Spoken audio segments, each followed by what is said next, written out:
Salut Julien, comment ça va? Yeah, salut Seth, ça va bien toi? Oh oui, ça va bien. On a eu une grosse fin de semaine la fin de semaine passée, fait que là, on va se rattraper un petit peu. Là. Mhm. On va parler des choses qu'on était supposé de parler voilà un petit bout. Ouais. Donc, top power ranking gardien, power ranking des défenseurs, qui nous restait vraiment à faire. Mhm. Puis, ben écoute, la saison n'est pas terminée. Il reste une trentaine de matchs là, environ pour les équipes. Fait que c'est quand même un. Moi, je trouve en tout cas ton top 10 que tu nous as fait pour les Mhm. gardiens, c'est extrêmement bon.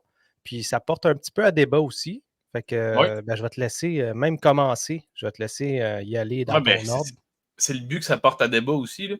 Mais Ouais. dans le fond, j'ai fait un peu la, la, la compilation là, des statistiques par rapport aux matchs joués, par rapport au Mhm. nombre de victoires, par rapport aussi au pourcentage d'arrêt.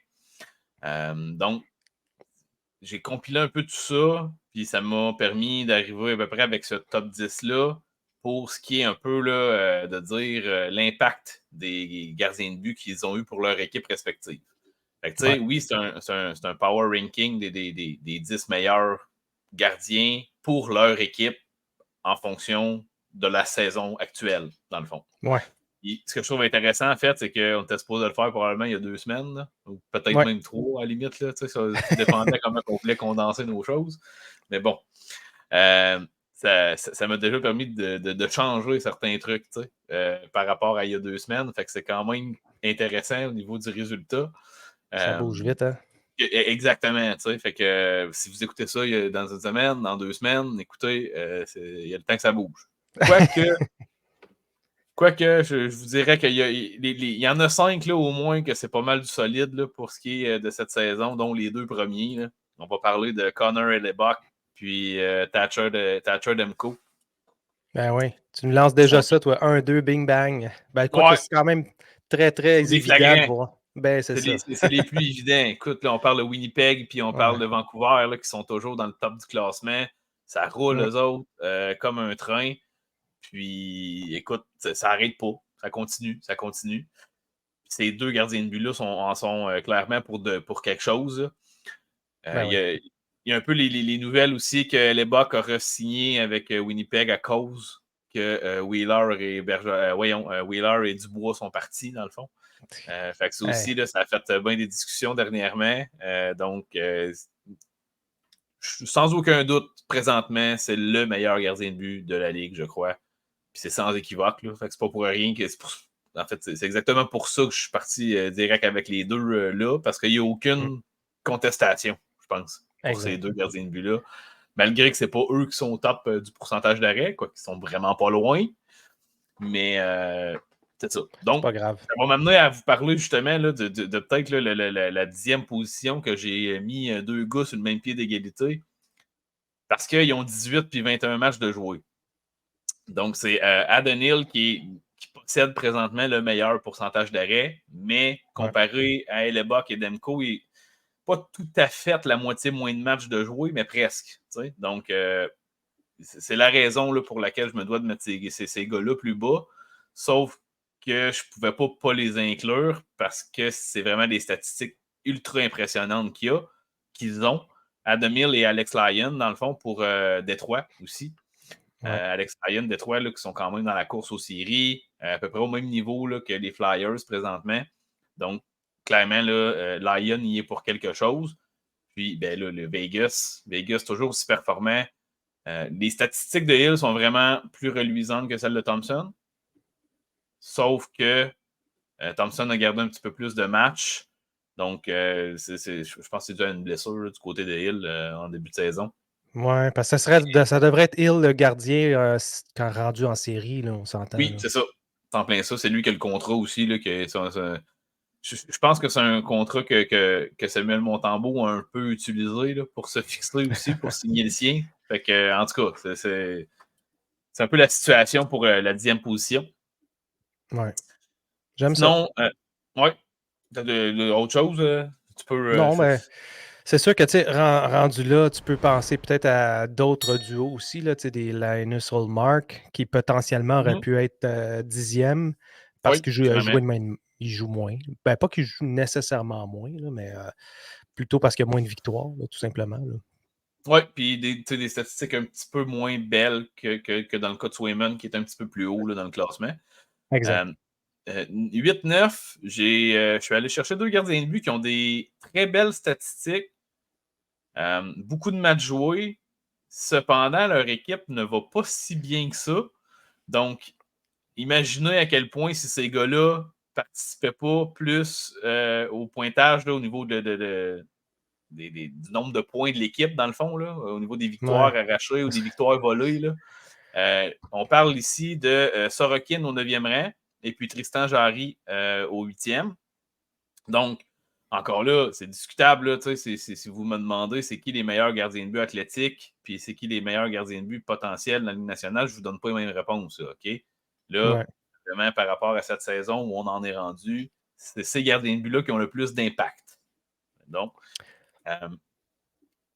écoute, Jarry Pittsburgh, là aussi. Là, Ben, c'est un peu plate parce que, tu sais, Jarry, il n'y a pas de défensive vraiment devant lui. Là, puis, tu sais, on ne peut pas considérer que l'acquisition qu'ils ont eue avec Carlson, ça a amené un impact positif au niveau de la défensive. Là, oui, peut-être au niveau de l'attaque, là, mais sinon, ouais, c'est ça. Fait que Jarry, puis en plus, c'est qui son gardien auxiliaire là, en ce moment? Je pourrais même pas te le nommer tellement je que... sais même plus c'est qui. C'est ça, là. Fait ça que... bougeait gros un peu. Ben, ça explique un peu pourquoi que c'est un peu difficile pour lui en termes d'équipe, mais il y a quand même des belles statistiques. Puis, Oui. quand tu parles d'un bon contrat comme Jarry il y a en ce moment, ben, il livre la marchandise. Oui, vraiment. C'est la raison pourquoi je ne pouvais pas vraiment passer à côté de l'inclure là-dedans. Puis du côté de Sorokin, ben, il y avait Varlamov derrière lui, un duo un peu plus équilibré. Depuis le début de la saison, Varlamov avait le dessus. Dans les deux. Depuis l'arrivée de Patrick Roy, peut-être un petit peu avant, Sorokin a commencé à revenir d'aplomb. Puis c'est la raison, encore une fois, là, pourquoi lui aussi, je ne pouvais pas vraiment passer à côté, malgré là, les performances des équipes qui sont exclues des séries pour l'instant ou en train de se battre chaudement là, pour avoir une place là, dans les séries. Ouais. Ensuite, on monte de 2 encore. On va avoir droit à Sergei Bobrovsky au 7e rang. Donc, la Floride qui fait appel à ses services, qui ont fait un peu le ménage derrière lui, là, parce qu'on avait 3-4 gardiens qui poussaient. Donc, Alex Lyon, que j'ai nommé plus tôt, qui a déménagé. Mais Bobrovsky, cette année, se réveille au niveau de la saison, là, parce que ça faisait quand même, je pense, 1 ou 2 saisons, c'était plus difficile pour lui. Ouais. Encore là, c'est un gardien qui a toujours été affligé par des blessures en cours de saison, quand même souvent. Sauf que là, les séries qu'il y a eu l'an passé, ça y a permis probablement de rétablir un niveau de confiance élevé. Là. C'est quand même quelque chose d'important pour un gardien de but. Puis, on voit ce Bobrovsky-là au niveau de la saison présentement. Et puis là, c'est du côté des Oilers Edmonton que je m'en vais pour la suite avec M. Skinner, qui lui ici là, commence à se ramener d'aplomb, vraiment, là, depuis qu'on a eu un changement d'entraîneur à Edmonton. Écoute, c'est le jour et la nuit pour cette équipe-là présentement. Puis, à quelque part, je crois que Skinner n'est pas étranger à ce réveil-là au niveau là, peut-être un jeu un peu plus serré défensivement, si on peut dire ça comme ça, là, du côté d'Edmonton. Ouais. Mais bon, qu'il y a quand même beaucoup de lacunes encore, mais c'est mieux que c'était déjà beaucoup. Là. Ben, c'est un bon choix. Puis, dans le fond, c'est sûr qu'il y a une... Tu sais, moi, je regarde, exemple, UC Saros. UC Saros qui a des... C'est similaire, hein, en termes... C'est sûr qu'il y a une moins bonne équipe devant lui, là, Saros. Ouais. Mais quand tu regardes Skinner, il réussit quand même à avoir un bon pourcentage d'arrêt pour le nombre de tirs qu'il a reçus. Fait que c'est ce qui était quand même impressionnant, dans le sens que même quand l'équipe ne gagnait pas, lui était quand même bon. C'était pas une question de. C'était pas nécessairement une question que Skinner ne faisait pas la job. C'était vraiment.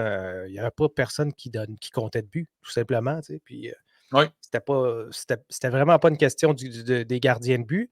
Bon, on a renvoyé Campbell en bas, puis depuis ce temps-là, ben, ça a complètement explosé l'équipe. Ça l'a donné comme un coup de fouet, hein, un petit peu un retardement, là, tu sais. Gardien de but et le coach. Puis là, ben, non, je pense que Skinner, c'est un bon choix. Mais j'aurais aimé ça peut-être voir Saros à peu près dans ce coin-là, là, mais écoute, ça me va. Oui, ben, moi, je vais être franc, je veux dire, je l'ai totalement exclu, Saros, parce que, selon moi, il n'y a pas nécessairement l'impact nécessaire comparé à ces autres gardiens de but-là, en fait. Parce que oui, j'aurais pu le glisser à la place de Jarry, à la place de Sorokin, à la place à peu près n'importe qui de ces gars-là. Oui, c'est ça. Sauf que j'ai jugé vraiment par rapport à qu'est-ce qu'ils L'impact dans représentent l'équipe. pour leur équipe, puis à quel point l'équipe aurait moins de points si c'était pas eux autres, admettons. Ouais, OK. C'est un Je petit peu comprends. plus ça que Je comprends j'ai. très bien. Puis en fait, il aurait probablement pris la 10e place si c'était pas qu'il fallait que je parle des statistiques phénoménales de Hill et Lyon. Penses-tu que penses-tu qu'un Saros pourrait bouger d'ici la limite des transactions? Tu sais, Écoute, aller aider une équipe qui aurait c'est justement sur le bord, là, c'est clairement probable si le gars d'avenir du côté si on est de assuré, en Nashville, fait, que là, le gars ouais. d'avenir, c'est Askarov, là, du Ouais. côté de Nashville, j'ai pas l'impression ils sont convaincus d'eux présentement. C'est probablement pour ça que c'est Saros qui est encore là cette année. Parce Mhm. que oui, je crois là, que ça peut vraiment être un gardien de but très intéressant pour plusieurs équipes. Ben oui. Peut-être plus au niveau de commencer l'année avec lui que d'aller le chercher à la date limite comme ça des transactions. Là. Mais oui, Ouais. clairement, là, Serge, je pense que ça peut être un candidat potentiel là, autant que Forsberg pourrait l'être si cette reconstruction-là s'amorce vraiment plus réelle parce que j'en doute parce qu'ils sont encore dans la course relativement. Puis c'est Ouais, c'est peut-être ça ça. justement là, ils ont de la difficulté à gérer. Est-ce qu'on fait vraiment une reconstruction ou on essaie de continuer à pousser vers l'avant avec le noyau de jeunes qu'on a? Ben oui. Le noyau de jeunes. Le noyau de jeunes qu'on a et le noyau de vétérans qu'on a étant Forsberg, Yossi, puis Saras, en fait. Là. Ouais. C'est si on parle de la ligne Ben c'est ça. attaque-défense gardien. Tu as raison, là, ils sont à 54 points, ils sont Mhm. comme les derniers quand même, en termes au niveau d'équipe qui va participer aux séries. Les autres, c'est le Kraken de Seattle qui pousse dans le derrière, dans l'autre division.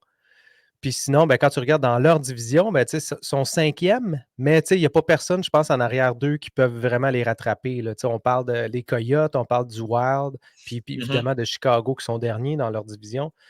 Fait que c'est vrai que il va y avoir une guerre là, entre, mettons, les Flames. Ben là, les Flames, peut-être qu'ils vont décider que c'est fini, là, mais en tout cas, entre autres, Los Angeles, entre autres, Ouais. Seattle, ça va être deux équipes qui vont être dans le mix là, avec Nashville puis Saint-Louis pour savoir de ces quatre équipes-là vont prendre la pole position pour les équipes repêchées. Là. Donc, les équipes Ouais, qui peuvent exact. balloter d'un bord et de l'autre dans les séries. Puis c'est drôle parce qu'il y a quand même beaucoup de ces gardiens-là que j'ai présentement qui font partie de ces équipes-là qui doivent décider si Ouais, elles sont vendeuses ou acheteuses, dans le fond. Là. Donc, ouais, c'est c'est ça. quand même particulier, mais oui. En fait, Voilà. c'est un des deux prochains, fait clairement partie des équipes t'as nommées, en fait, là, qui est un nom qu'on ne connaît pas beaucoup comme gardien de Mm. but. Mais quand tu regardes là, les statistiques cette année et tout, c'est clairement une des raisons principales pourquoi les Coyotes de l'Arizona sont en bonne posture, là, justement, dans cette course-là au carré d'as. C'est Ouais. Connor Ingram. Écoute, il joue gros, il joue fort. Euh, c'est impressionnant là, de voir des gardiens toujours sortir de nulle part. C'est ce qui fait en sorte aussi que c'est un rôle peut-être moins important, le rôle de gardien de but, qu'il l'a été au cours des. Écoute, là, ben, je te dirais que ça fait peut-être 4-5 ans là, dans les dernières années que c'est Ouais. déjà le cas, là, que c'est moins important. Mais Exact. l'aide des gardiens de but importants comme Carey Price, comme Vasilevski, c'est plus nécessaire pour une équipe pour performer. Ça va toujours aider, là, on s'entend, mais il y a plein d'équipes qui vont pouvoir s'en sortir avec des gardiens de but qui ont une réputation ou un potentiel beaucoup moins élevé, mais qui vont aller chercher un taux d'efficacité très élevé quand même.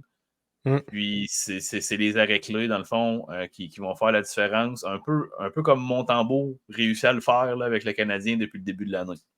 Donc, Exact. Connor Ingram, là, un peu dans le même style, là, des grandes surprises de son côté. Puis, au 5e rang pour lui.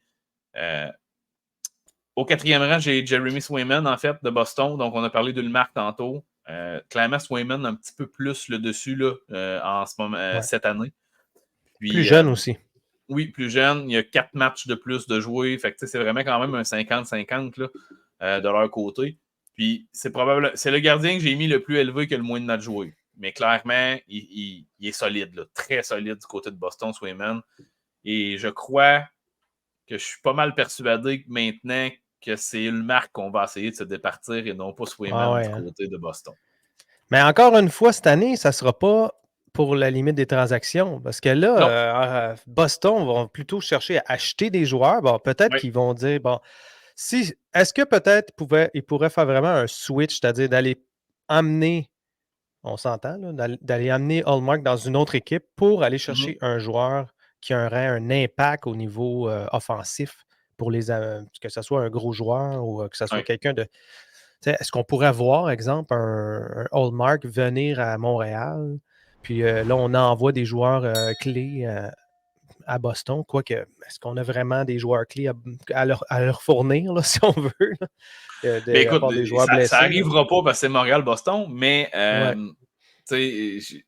est-ce que le marque pourrait bouger cet été? Je crois que oui. Ouais. La date limite des transactions, ça va être un petit peu trop risqué pour eux, je crois. Je suis pas mal certain. Là. Mais Ouais. au repêchage ou dans l'été, ne soyez pas surpris là, s'il y a au moins un des deux qui change d'adresse. Puis je crois fortement que ça va être une marque là, selon ce qui se dessine là, présentement. C'est ce que je Et pense puis, aussi. au troisième rang, qui est dans le fond là, le premier rang des deux exceptions. Là. Si on enlève les deux exceptions à la règle. Super impressionnant cette année. Tu as parlé tantôt de l'équipe aussi. On va parler du Kraken de Seattle, Joey Dakar, qui, de son côté, écoute, avait eu du succès en tant que gardien numéro 2 avec l'Avalanche, avec le Kraken au cours des dernières années aussi, avait jamais eu des mauvaises statistiques nécessairement, mais s'illustrer de la sorte, puis être capable d'aller chercher des gros matchs, des grosses victoires, puis permettre à son équipe de. Écoute, le Kraken a un début de saison quand même assez désastreux. Puis de les voir positionnés où ils sont présentement, c'est en forte partie à cause des succès que Dakar a eu avec l'équipe. Et puis là encore, je ne sais pas, là, moi je le vois, je le dis très francophone, son nom, là, ça doit être Dakar qu'ils disent en anglais. Mais bon, Yeah. ouais, c'est ça. Peut-être. Je fais exprès un peu de dire les noms un peu trop à la francophone par moment. Mais bon. Mais non, mais c'est correct. Là, puis c'est un gars qu'on ne connaît pas vraiment parce que regarde, là, avant cette saison-ci, là, je te reprends un peu sur l'équipe qui était. Là, il était avec Ottawa avant. Là. Donc, Il s'est 2018. promené un petit peu. Oui, ben c'est ça. Mais il a vraiment joué là, dans la NHL. Là, il a joué avec Ottawa puis il a joué avec le Kraken. Donc, il a vraiment joué là, dans les statistiques Oui, que c'est je vois. ça. Là, donc, 18-19, là, il a joué un match. On s'en fout. Là. Ensuite de ça, en 2021, il a joué 8 matchs seulement. Puis il avait même pas 900 de moyenne. Il arrive avec le Kraken en 2021-2022. Il joue juste 5 games. Même chose en 22-23, donc l'année passée, 5 games. Puis là, cette année, boum, 34 games, moyenne de 921. Ça n'a aucun sens. C'est incroyable. Le gars, il sort de nulle part. Là. J'ai confondu avec Francouz. Désolé. Je viens d'allumer. Pas de problème. Je viens d'allumer avec qui j'ai confondu mon information. C'est pour ça que j'ai mes stats à côté, là, juste pour toi. Oui. Là. Fait que c'est quand même intéressant comme gardien de but en termes de ce qu'il est capable de te donner. Il a le même âge que Montembeault. C'est sûr que là, il joue avec une meilleure équipe en ce moment, donc c'est ce qui explique probablement ses statistiques. Mais quand on regarde Joey Deckard, d'accord ou peu importe,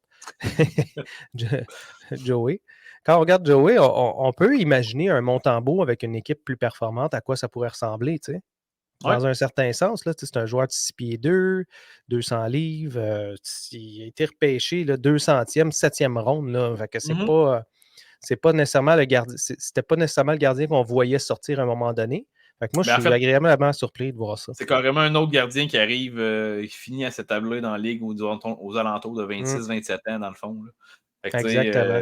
S'il réussit à maintenir ce niveau d'efficacité-là au cours des prochaines saisons, là, donc ça devient un modèle un peu là, pour les gardiens, justement, là, quand on dit que ça a changé beaucoup. Les gardiens n'arrivent plus à 20-21 ans, puis, ou comme Marc-André Fleury, commencer directement à 18 ans. Là. Écoute, on verra plus ça, là, je pense, d'un gardien de but dans l'avenir. Je ne penserais pas non plus. Tu as bien raison. Fait que en tout cas, c'est le fun pour Seattle qui va pouvoir se battre pour vrai avoir une place dans les séries encore une fois cette année pour une deuxième année consécutive dans une toute nouvelle équipe. C'est incroyable quand même. Là, quand même. tu regardes ça. Ça donne le goût aux autres équipes d'expansion potentielle d'en avoir une équipe, même si ça coûte 1 milliard.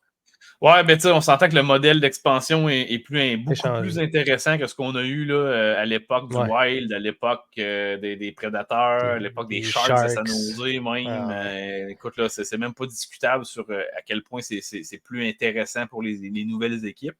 Donc Mm. oui, là, on pense à Salt Lake City, si on pense à une coupe de villes comme ça là, qui aimerait ça avoir une équipe, ça devient intéressant, même si ça coûte cher, comme tu dis. Au moins, tu as C'est une ça. équipe compétitive en partant. Là, Exactement. Fait que là, il te reste juste les deux. On a déjà parlé un peu, là, mais regarde, on va ouais. refaire un tour. Là. Thatcher Demko avec évidemment Vancouver et Mm-hmm. Connor Hellebuck. Puis c'est sûr, Connor Hellebuck, c'est le premier. Mais je pense que plus la saison va avancer, c'est là qu'il va y avoir la guerre. Là. La guerre de l'Ouest, là, quand on parle au Ouais. Canada, là, habituellement, tu as Ouais. la guerre de l'Alberta avec Calgary puis les Oilers. Mais Winnipeg, il ne faut jamais les oublier. Ils se rendent souvent en série, puis grâce à Mm-hmm. Hellebuck, entre autres. Puis Demko, ben, c'est son année. Ça fait 2-3 ans qu'on se dit il va débloquer, mais là, il a Ouais. débloqué. Il a débloqué pour vrai. Ah, Deuxième et dans la puis, ligue, 27 victoires. tu sais, l'équipe y est pour quelque chose, là, certes, on se mentira pas. Là. Mais Mhm. Thatcher Demko, il y a eu beaucoup de rumeurs à son sujet qui étaient pour partir, qui étaient peut-être pour Ouais. se faire échanger.